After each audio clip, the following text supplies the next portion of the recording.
Much for joining us. This is actually episode 01 of Woo! Ridiculously Human. So, awesome. We couldn't actually think of someone better to have on it.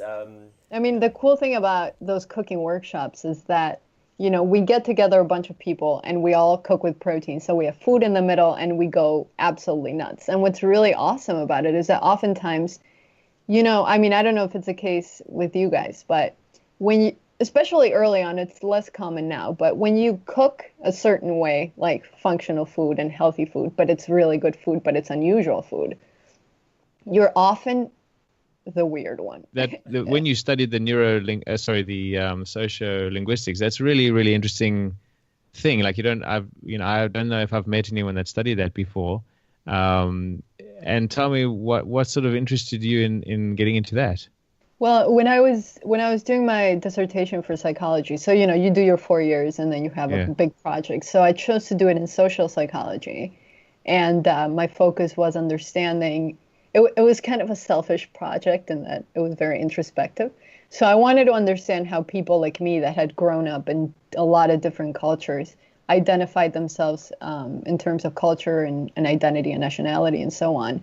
And so I interviewed, dozens of people to talk to them about their experiences. Like, what's home? Like, what culture are you? Where do you feel like you belong? And, all these things that most people go around the world, you watch sports and you're like, that's my team. But what happens when you don't have a home or you speak all Mm. these different languages, but maybe you have an accent in every single one of them and everybody Mm. thinks that, you're foreign, but you're never from somewhere. Those kind of questions is what my research was looking at. Like, So, I'd love to hear more about, pre-baby, post-baby, and like, was there a difference? And what do you do these days to keep yourself healthy and not just looking good?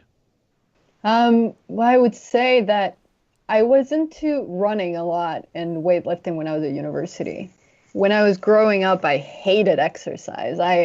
I almost failed every single gym class I took in school. And I was just one of those people that were not into exercise at all.